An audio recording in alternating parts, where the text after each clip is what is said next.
jour, j'ai un commissaire au compte qui me dit voilà, j'ai entendu dire que vous étiez intéressé par ce fonds de commerce. Il est au tribunal suite à une liquidation.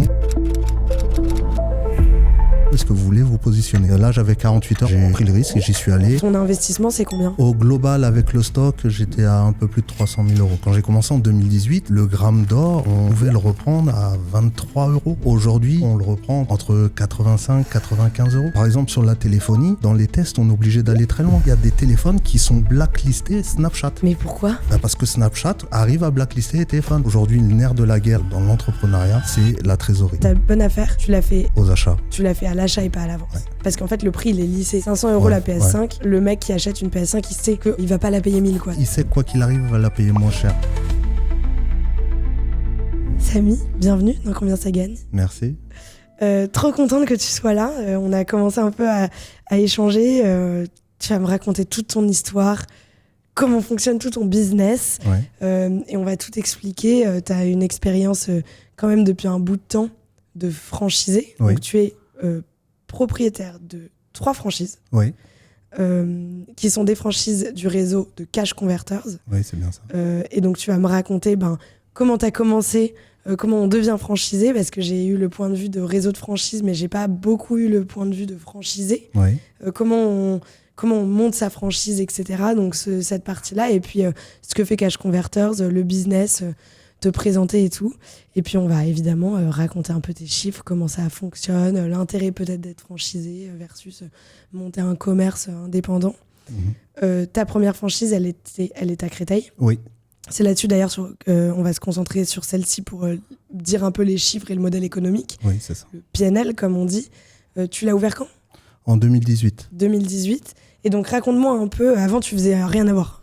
Non, avant rien à voir, j'étais salarié chez un opérateur de téléphonie. Ouais, c'était quoi? C'était SFR. SFR, ok. Ouais.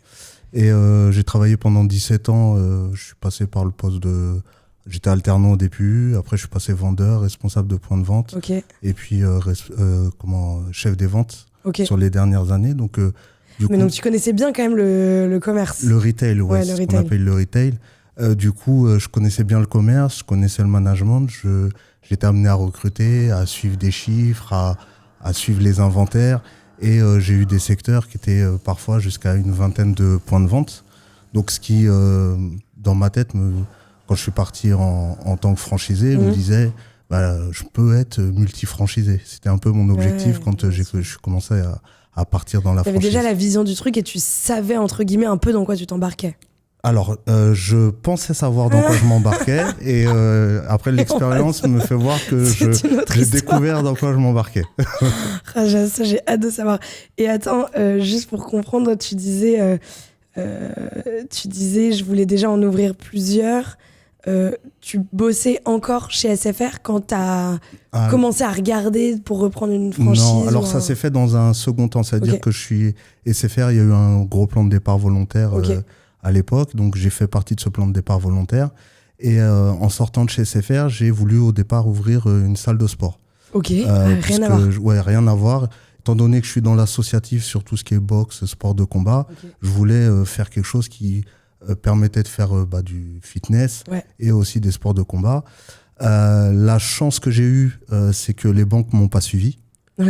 Parce que derrière, il y a le Covid qui est arrivé. Et les salles de sport, elles ont eu...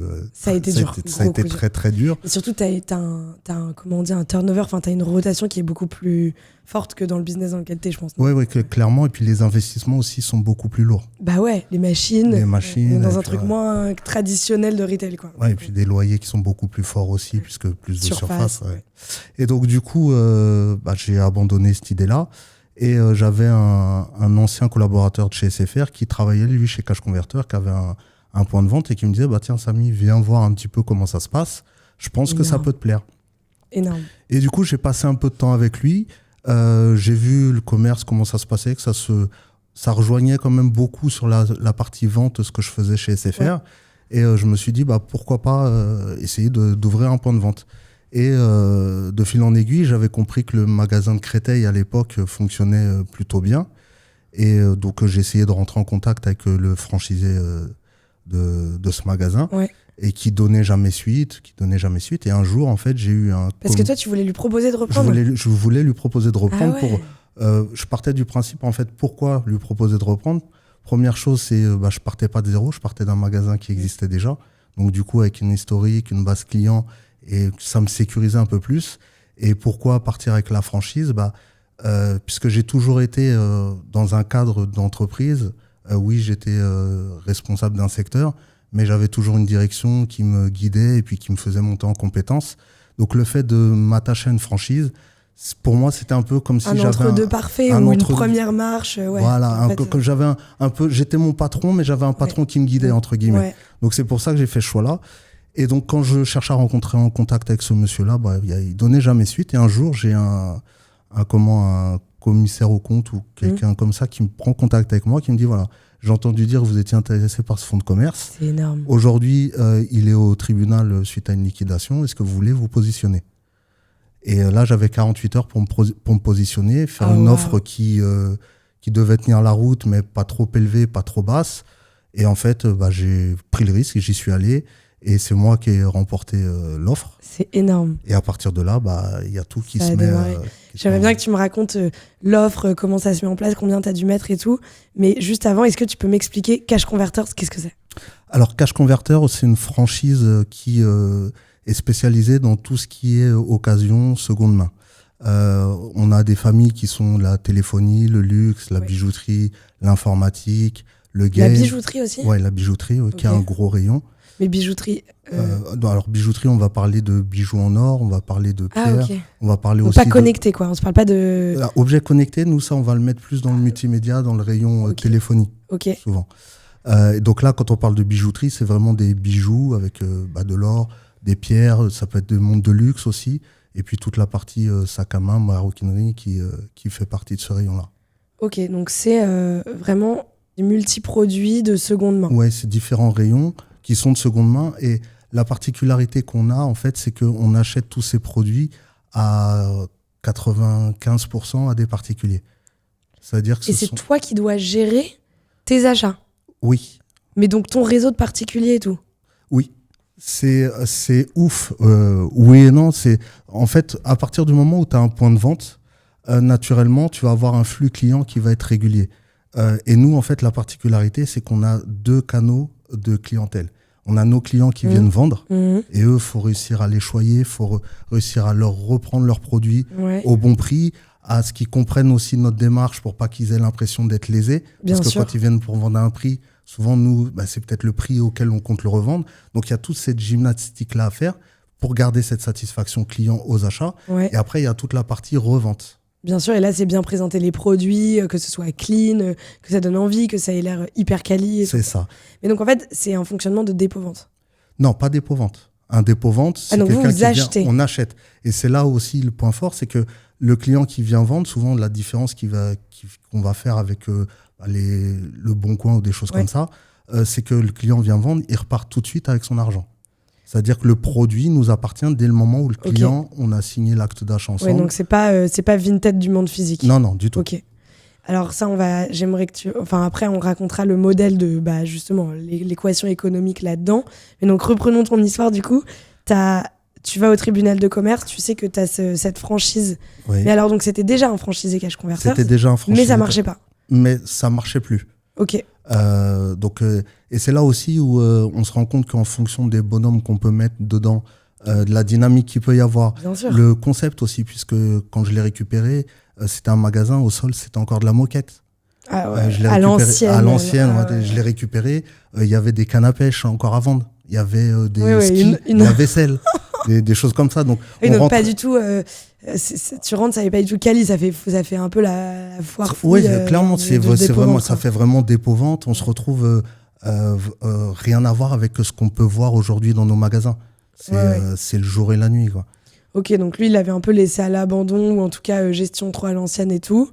Et donc toi, tu arrives, tu dois le reprendre. Ton investissement, c'est combien ? Au global, avec le stock, j'étais à un peu plus de 300 000 €. Et pourquoi avec le stock ? Ça se découpe comment en fait ? Alors il y a eu sur la partie travaux mobiliers, j'étais au cumul, ça faisait 145 000 €. Ok. Donc ça c'était une première chose. Comme je suis passé au tribunal, la reprise du fonds de commerce Ça a été 68 000 euros aussi Ok. qu'il a fallu investir. Donc, si j'étais pas passé au tribunal et que j'avais, entre guillemets, fait un magasin en repartant de zéro, ces 68 000 euros, là, j'aurais pas eu besoin de les mettre. Et donc, le rachat, mais ça correspond à un fonds de commerce, en fait. Ça correspond à un fonds de commerce, au stock qui était là, au mobilier qui était là, tout donc, ce qui pouvait être valorisé. Donc, ça veut dire que si demain, tu veux créer une franchise Cash Converters, puisque j'imagine qu'il y en a plein qui s'ouvrent tous les ans, ton investissement, il est moins que 300 000 euros? Non, c'est pas possible. On est grossièrement à aujourd'hui, avec le stock aussi qui...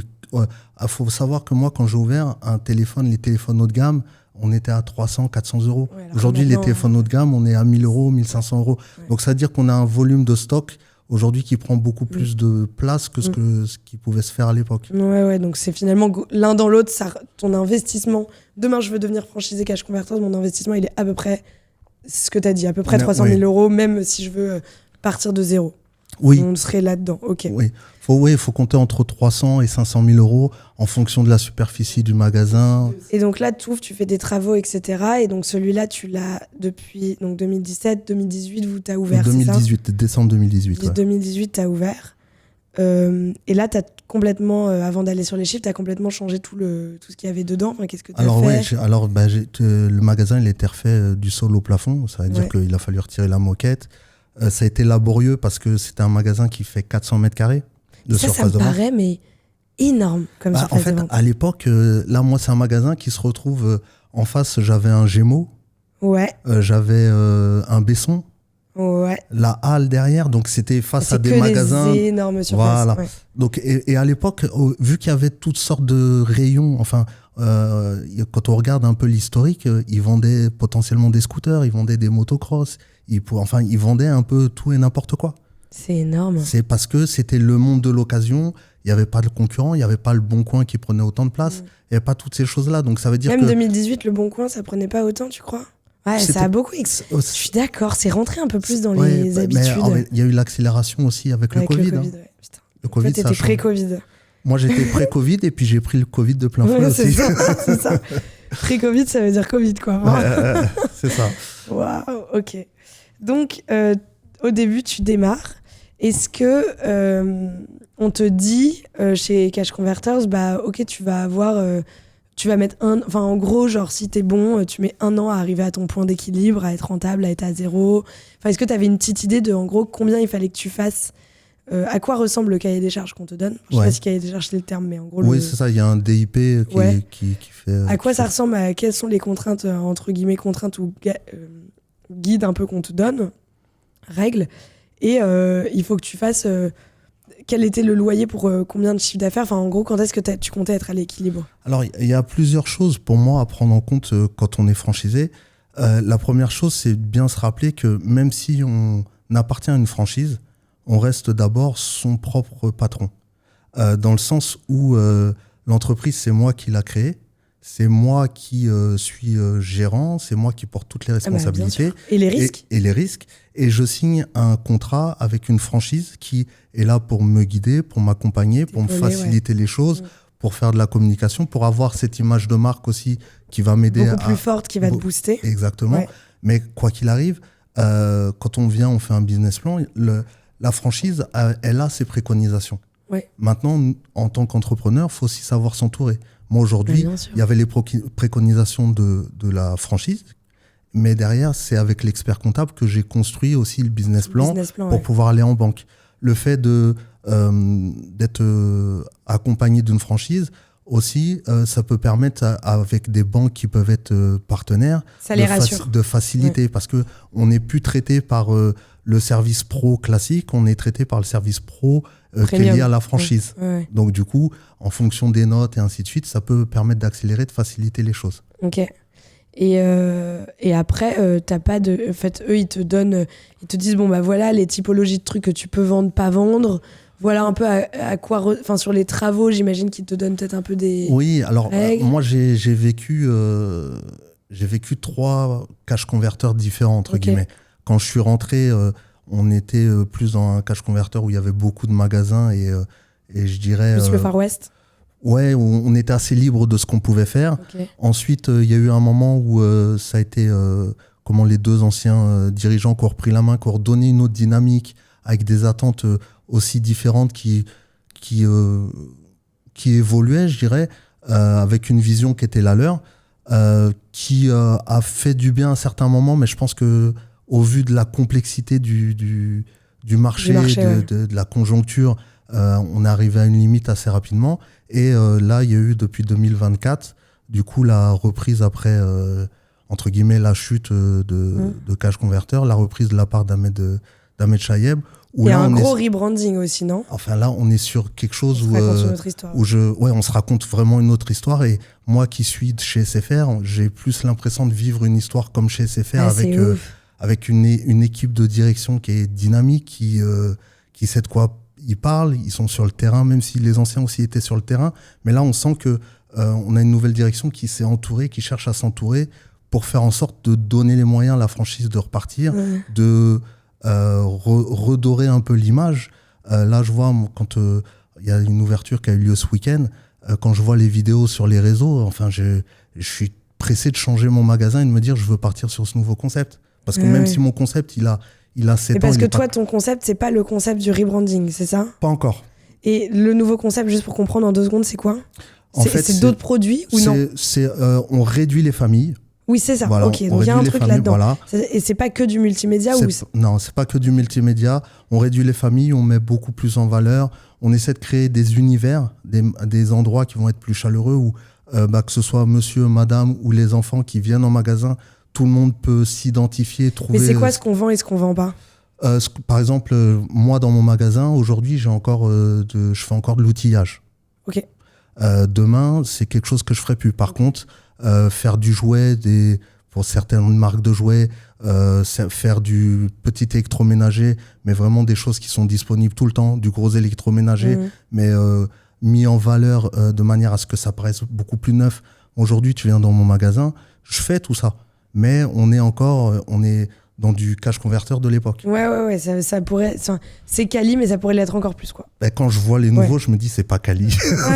Mais ça va venir, voilà, ça donne vraiment envie. Alors, on va aller un peu donc, sur tes chiffres. Tu es à Créteil, donc on va prendre l'exemple de ceux... Parce qu'on va voir après que tu t'es un peu développé et que tu en as d'autres, mais on va prendre l'exemple de ta première franchise historique, Créteil. C'est dans le centre-ville, c'est où? C'est au Carrefour Pompadour, c'est une zone commerciale de Créteil. Zone commerciale, 400 mètres carrés. Ouais. Le chiffre d'affaires total, c'est un tout petit peu moins d'1 million. Non, le chiffre d'affaires total, on est à 1,1 million à peu près. 1,1 million, ouais. Ok. Voilà. Là, dans les chiffres que tu as pu voir, c'est parce que j'ai ressorti les grosses familles. Mais après, du coup, il y a du chiffre d'affaires sur des familles qui sont beaucoup plus petites. Dans ton chiffre d'affaires total, donc pour cette surface, 400 mètres carrés, le chiffre d'affaires annuel, c'est 1 million à peu près. 1 million de chiffre d'affaires pour 400 mètres carrés, moi je trouve ça vraiment beau comme chiffre d'affaires. Ce qu'on va essayer de comprendre, c'est en fait d'où il vient. Et donc, qu'est-ce qui rapporte le plus? Moi, directement, depuis tout à l'heure, c'est pour ça qu'à chaque fois que je te parle de multimédia, je me dis, mais en fait, le volume et potentiellement le gros du chiffre d'affaires, c'est les téléphones, quoi. Oui, alors oui et non. Ou enfin les produits en tout cas électroniques. Les produits électroniques, oui, naturellement, ça prend beaucoup de parts de marché. Mais là, on voit depuis quelques mois, même entre guillemets années, que l'or, il y a un tel engouement sur l'or c'est vrai. que ça prend de plus en plus de place en fait. Et t'as beaucoup de gens qui viennent en vendre chez vous? Il y a beaucoup de gens qui viennent en vendre, il y a beaucoup de gens qui viennent en racheter. Et moi, enfin à l'époque, quand j'ai commencé en 2018, le gramme d'or, on pouvait le reprendre à 23 €. Wow. Aujourd'hui, un gramme d'or, on le reprend suivant les périodes, entre 85 et 95 €. C'est fou. Donc, donc ça veut dire que d'un rayon qui était important, parce qu'il était déjà important, c'est un rayon qui prend de plus en plus de place. Ça, c'est la plus grosse partie du chiffre d'affaires? Suivant les mois, oui. Suivant les saisonnalités, oui. Ok. Alors, en termes de pourcentage, par contre, si on cumule la téléphonie, le jeu vidéo et l'informatique, on va être au-dessus de ça. Ok. Alors, on va essayer de le découper un peu. Tu me disais donc, les ventes téléphones et smartphones, ce que tu me disais, c'était que c'était un peu plus de 20%. Oui, c'est ça, on est entre 20 et 25%. 20 et 25%, donc entre 200 et 250 000 euros sur le million. Ouais. Et ça, c'est comme back market, en gros. Ce que je veux dire, c'est que c'est que des téléphones récents, machin. Oui, alors c'est que du téléphone récent. Faut savoir qu'aussi, aujourd'hui, on a une obligation de garantie. On est passé sur une garantie de 24 mois, donc ça veut dire tous les produits qu'on rachète, on est obligé de les tester, de faire en sorte de voir s'ils fonctionnent bien en termes de logiciel, en termes de... Donc on a un process de test qui nous permet... Et ça, c'est pas assez spécialisé? Enfin, tu dois pas avoir des... Alors ça, on a un logiciel où on branche le téléphone qui nous permet de faire tous les tests de manière à éprouver et puis être sûr que le téléphone est fiable et qu'il n'y a pas de problématique. Malgré ça, des fois, on peut rencontrer des anomalies. T'as combien de pourcents de loupés, enfin de... Ouais, c'est compliqué. C'est compliqué parce que un téléphone qui fonctionne très bien, il suffit qu'il prenne le chaud, le client il va revenir, il trouve qu'il chauffe. Il n'y a pas forcément de problématique, mais s'il est toujours sur son GPS et en train de regarder des vidéos, c'est normal que le téléphone il chauffe, par exemple. Non, mais ce que je veux dire, c'est que t'as combien de... Ouais, en gros, t'as... Enfin, genre, je sais pas, sur 100 téléphones que tu vas racheter, t'as combien d'erreurs ou de trucs où en fait... Au grand max, je vais être à 5%. Ah oui, donc ça va. Oui, mais 5% de clients qui te le ramènent, genre mec, j'étais garanti, le téléphone il est flingué. Il y a une problématique. Mais parce qu'aujourd'hui, par exemple sur la téléphonie, dans les tests, on est obligé d'aller très loin. Oui, typiquement, on a des téléphones des fois où avant on testait pas Snapchat. Aujourd'hui, il y a des téléphones qui sont... Le téléphone en lui-même est blacklisté Snapchat. Mais pourquoi ? Parce que Snapchat arrive à blacklister les téléphones. Donc ça veut dire que nous, maintenant, on teste aussi, on se connecte à Snap pour voir si ça fonctionne. Parce que 90-100% des jeunes fonctionnent avec Snap. Putain, c'est énorme. C'est énorme, ok. Vente informatique et high-tech, donc ça c'est tablettes, les consoles, les ordis. Tablette, console, ordinateur, ouais. Ça, pareil, entre 20 et 25%. Oui, et ça, en fait, suivant les saisonnalités, ça peut évoluer. Quand on arrive en septembre, il y a toute la rentrée où les jeunes, ils ont besoin de PC pour travailler. Ils vont aller chercher de la tablette aussi pour travailler. On arrive en fin d'année, ça va être beaucoup plus de la console, voire même du multimédia, parce que derrière, il y a toutes les cadeaux qui sont à faire. On va arriver sur la Saint-Valentin, on va être plus sur du rayon... bijouterie luxe. Enfin voilà, il y a des saisonnalités, donc ça veut dire qu'on arrive à avoir... Il y a des mois où, typiquement, quand on sait que le mois de novembre, décembre arrive, on essaie au maximum les mois d'avant de sourcer des consoles pour être surchargé. Et des fois, on essaie d'avoir des consoles en plus pour ne pas en manquer pendant les grosses périodes. Je trouve que ton business, il a l'air ultra complexe. Mais après, bon, Mais je me dis, pour chaque famille de produits, comme tu as dit, tu dois avoir un peu une espèce d'expertise d'achat-revente qui est très spécifique à la famille de produits. Tu vois, tes saisonnalités, en fait, toi, t'as pas une saisonnalité chez Cash Converters. T'en as autant que de familles de produits, presque. Tu vois ce que je veux dire ? Oui. Dans la gymnastique, oui. Après, l'avantage, c'est qu'on fait partie d'un réseau. Donc, ça veut dire que déjà, à partir du moment où tu as des temps forts en communication, ça te permet de rendre compte. Ouais. Voilà. Nous, on a... chaque année, on a les temps forts qui arrivent, on a la communication qui arrive. Par rapport à ça, on sait tout de suite ce qu'on va mettre en avant et ainsi de suite. Donc le fait d'être dans une franchise, c'est aussi pour être guidé sur ces choses-là. Quand tu me dis ça a l'air complexe et faut être un peu expert, oui, il faut être expert, il faut être surtout, je dirais, débrouillard. Il faut avoir envie. Mais ouais, mais c'est ça, mais c'est juste que t'as des commerces qui sont plus droit au but, quoi. Enfin, tu vois, c'est genre... T'as 2 typologies de clients, t'as 15 000 typologies de produits. Enfin, on n'est pas dans le business le plus simple, mais à la fois, tu fais un très beau chiffre d'affaires. Donc quand t'es bon, ça doit fonctionner. C'est pas le business le plus simple, mais en même temps, c'est le business qui est d'actualité. Ouais. Aujourd'hui, on est sur le pouvoir d'achat. Nous, on contribue à aider aussi sur le pouvoir d'achat. Bien sûr.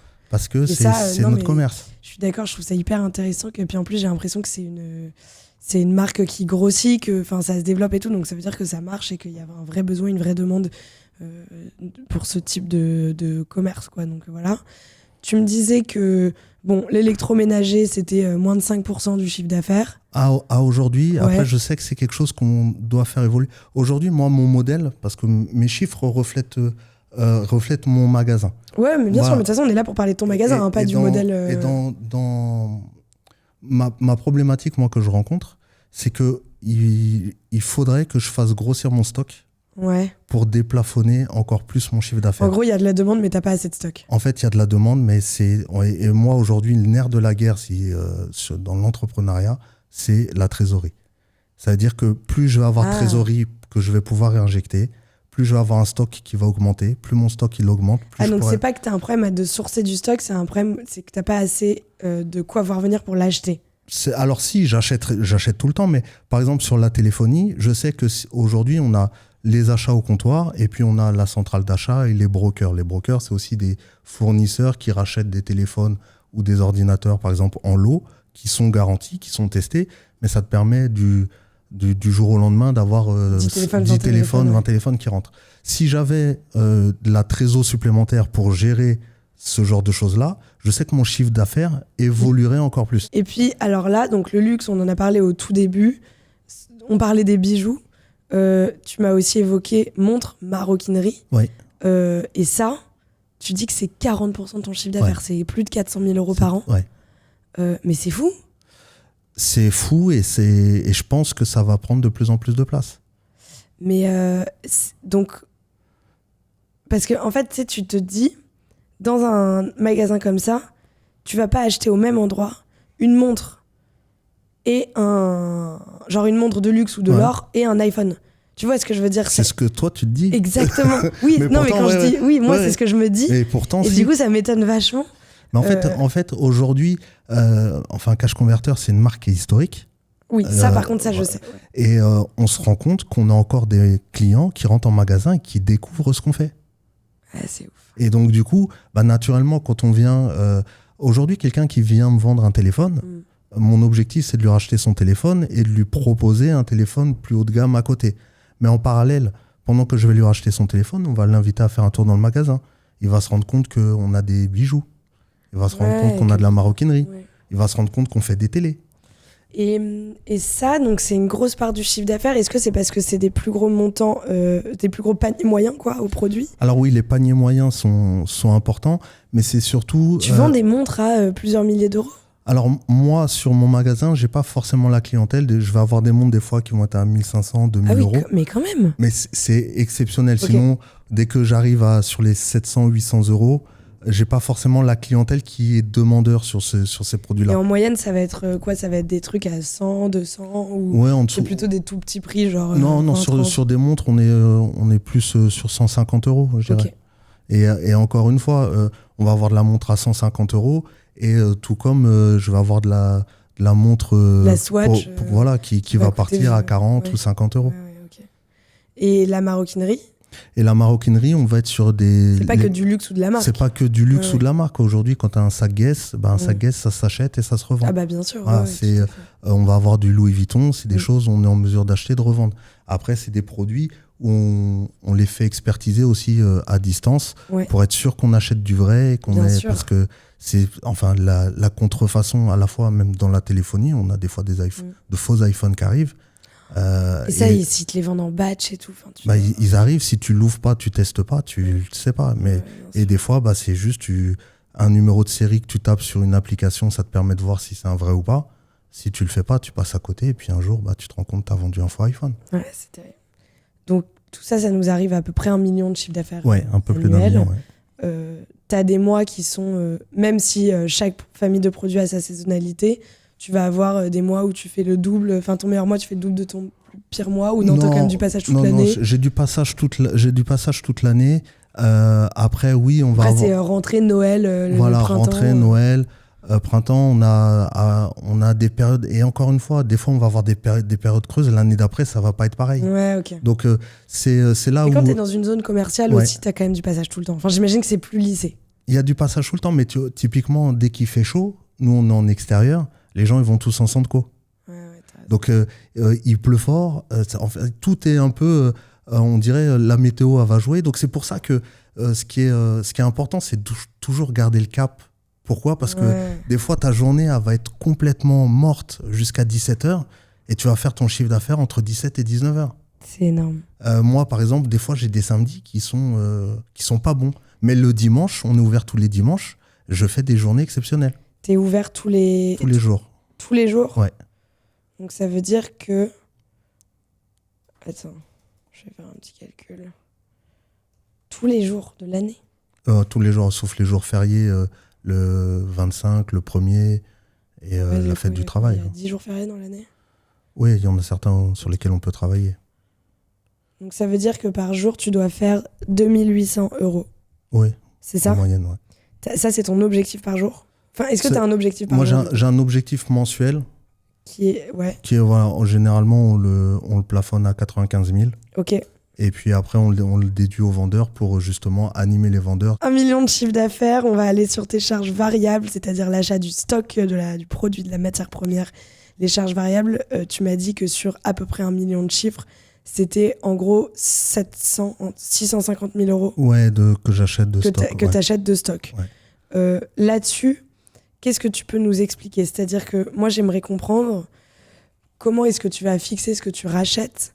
Est-ce que tu as des ratios de genre, j'achète un...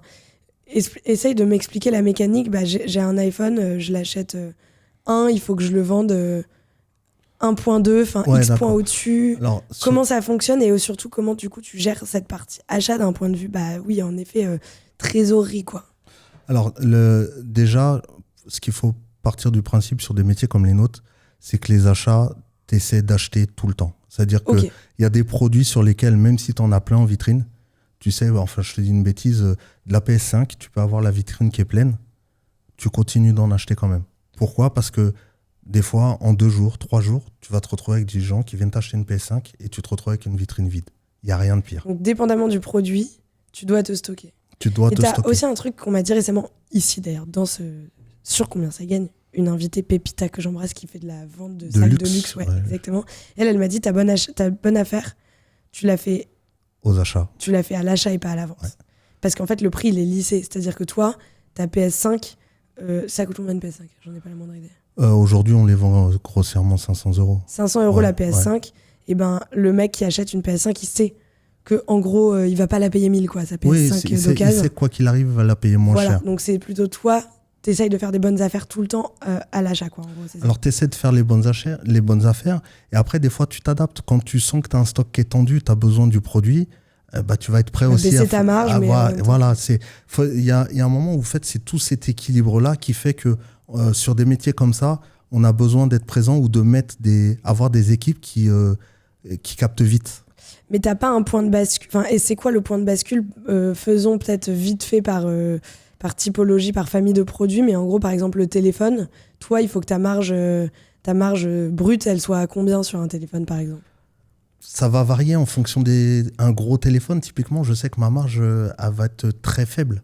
Genre, le dernier iPhone, ça peut être 10% de marge ou non, quand même pas ? Ça peut être 10-15% de marge. 10-15%. Et d'autres, je vais être à 35% de marge.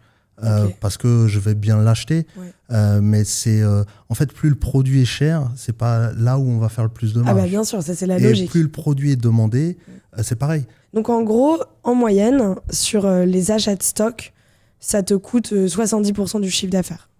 Ouais, un petit peu moins, je pense. Un peu moins, 60 ? Ouais, plus 60. Donc en gros, il reste sur 1 million, il reste 400 000 €. Enfin, ta marge brute, c'est 400 000 €. Ouais. Là-dedans, on va enlever quand même des trucs. Là-dedans, évidemment, les plus gros postes de coût, la masse salariale, le loyer. Ouais. Ton loyer, c'est... On est grossièrement, avec les charges locatives et tout ça, on est à 100 000 grossièrement.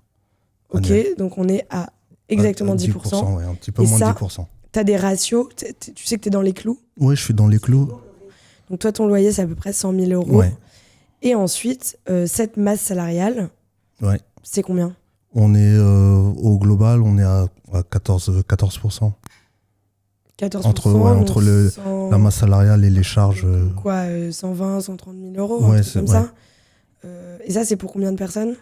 J'ai deux équivalents, 3 équivalents temps plein et 3 apprentis. Ok, donc ça fait 4,5 équivalent temps plein, comment ça se compte? Ouais, en fait, les apprentis sont une journée en formation et 4 jours présents sur le... Mais ok, donc ça fait... Non, mais si j'essaye de l'arrondir, ça fait 4 personnes. Ouais, 4,5 quoi.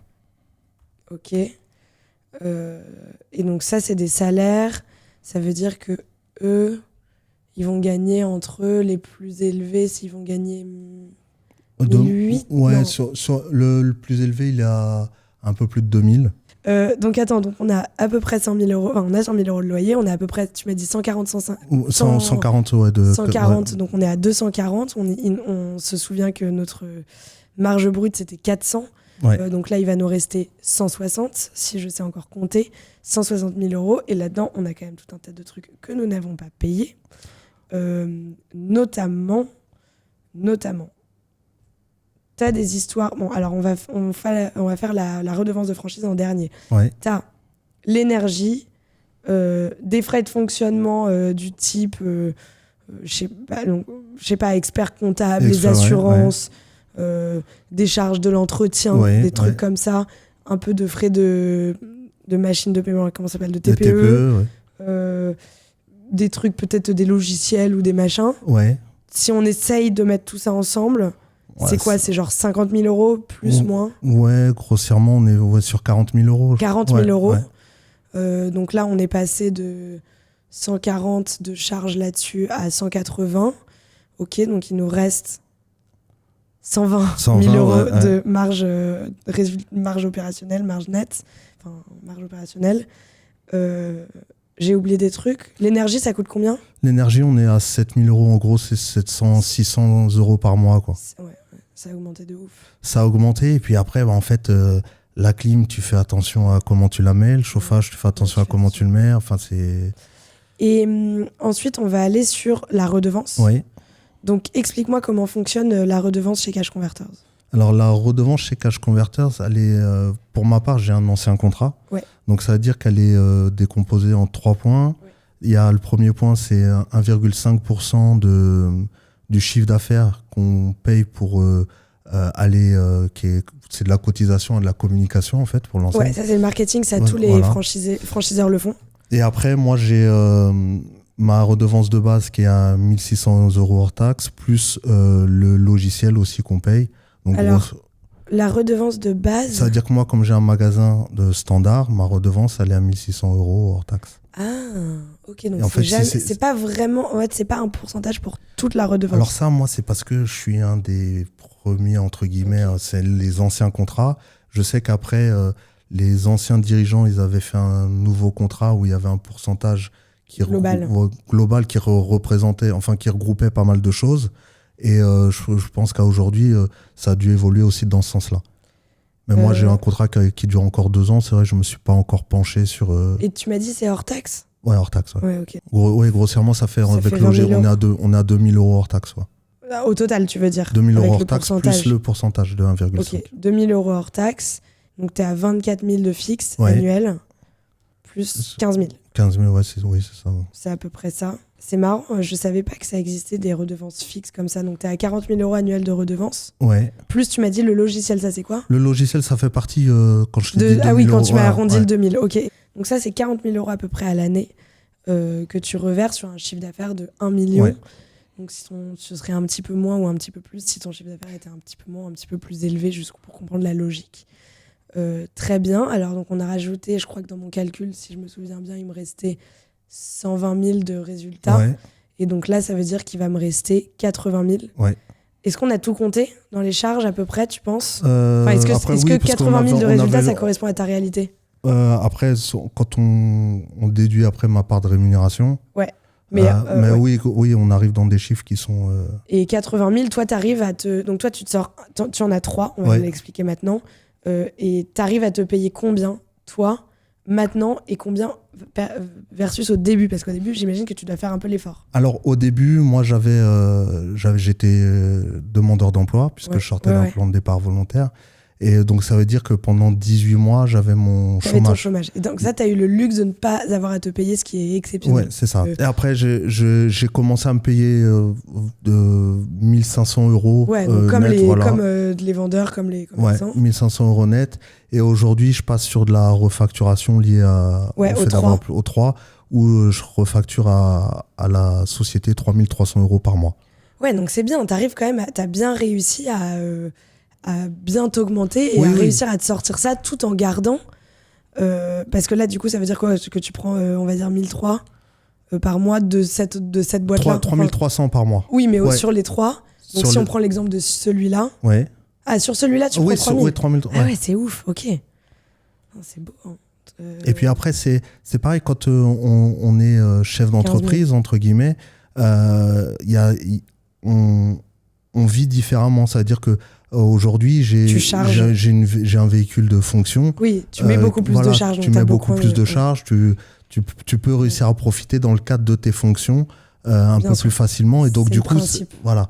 Et puis, tu as cette hygiène de vie qui va avec. Ça veut dire qu'aujourd'hui, moi, quand t'es maître de tout ton argent, donc tu fais attention. De ton argent et de ton temps. Ouais. Parce que souvent, on se dit, ouais, mais t'es toujours au travail. Oui, je suis toujours au travail quand il faut. Par contre, quand il faut trouver le temps pour la famille, pour faire ça, aujourd'hui, je peux le prendre. Donc là, si je reviens dans le calcul, ça veut dire qu'il nous restait 80 000 euros. Toi, tu prends à peu près 40 000 par an. Et donc, il reste 40 de trésor, de fonds de roulement. De fonds de roulement, ouais. Et donc ça, évidemment, c'est pas de l'argent que tu sors ou que tu te payes en dividende, c'est de l'argent qui constitue cette fameuse trésor dont on parle et qui te permet d'avoir de quoi voir venir, etc. Ouais. Est-ce que, t'aimerais le doubler? Tu pourrais le doubler, tu penses, ce fonds de roulement? Alors, moi, je voudrais le doubler et je voudrais surtout faire grossir mon stock. Là, typiquement, quand on est en train de se parler, je suis en train d'arriver à la fin de mes prêts. Donc, ça veut dire que de manière mensuelle, je vais récupérer ça, on n'en a pas parlé. Quasiment 5 000 euros. Ah oui, il y a 5 000 euros dans les charges, on ne l'a pas évoqué, qui sont les amortissements et les remboursements. Voilà. Okay. Donc là, je vais récupérer grossièrement 5 000 euros tous les mois. Ces 5 000 euros-là, je pourrais me dire, je vais me payer plus. Non, ce que je veux, c'est réinvestir, sécuriser mon activité. Et une fois qu'elle est sécurisée, que je continue à augmenter mon chiffre d'affaires et du coup ma rentabilité, tu te payes plus. C'est pas peut-être, je ferai tout pour. Voilà. Après, là, je sais qu'aujourd'hui, je suis arrivé à un équilibre qui est positif et qui va dans le bon sens. Ouais. Maintenant, ce que je veux, c'est réussir à accroître cette rentabilité pour justement que cet équilibre il soit un peu plus confortable et qui permette financièrement aussi d'être plus confortable. Ouais, bien sûr. Mais c'est moi que je trouve très intéressant dans toute cette histoire, c'est toute ton histoire, c'est toutes les petites étapes qui font que en fait, tu arrives vraiment à te développer. Et tu as envie d'en ouvrir d'autres? Pour l'instant, ce que je veux, c'est, là j'arrive à la fin de mes prêts, c'est réussir à faire en sorte que... Un bon point d'équilibre. Bon point d'équilibre et puis qu'on arrive à être au concept et de pouvoir redonner cette dynamique avec les attentes actuelles, je dirais, pour reprendre de la croissance. Ouais. Parce qu'aujourd'hui, je pense que j'arrive à... Là, je parle sur le magasin historique parce que Melun, on est encore en reconstruction, mais j'arrive à un moment où la bascule pour la faire, il va falloir amener de la nouveauté et suivre un peu les évolutions. Quand on voit là, les transformations qu'il peut y avoir sur les magasins qui passent de mon concept au nouveau concept, on voit bien la différence. C'est en moyenne 35% d'évolution sur le chiffre d'affaires. Donc moi, je me dis, demain à Melun, à Créteil, je le fais, c'est 1 400 000 que je vais aller chercher. Donc derrière, ma rentabilité, mon volume de marge, et ainsi de suite, tout ça, ça va évoluer aussi. Et le nouveau concept, tu vas y aller bientôt de toute façon? Là, on est en train de discuter. On est en pleine discussion sur le sujet, mais oui, on va y aller bientôt. Ouais. Trop bien. Merci beaucoup, Samy. Avec plaisir. C'était passionnant. Bravo déjà, parce que c'est quand même un très beau parcours, donc c'est vraiment trop cool. Et si on veut devenir franchisé Cash Converters sans faire leur pub, car ce n'est pas du tout l'idée de cet épisode, mais aller chez Cash Converters, ça a l'air bien. Toi, ça a l'air de fonctionner. Si tu veux ouvrir un magasin Cash Converters, on mettra les contacts et puis peut-être qu'on mettra le tien si les gens ont besoin de conseils d'un franchisé Cash Converters. Voilà. Et puis si on est à Créteil, on passe te voir. Avec grand plaisir. On est ouvert tous les jours. Tous les jours. Prenez une petite carte bancaire quand même, c'est important.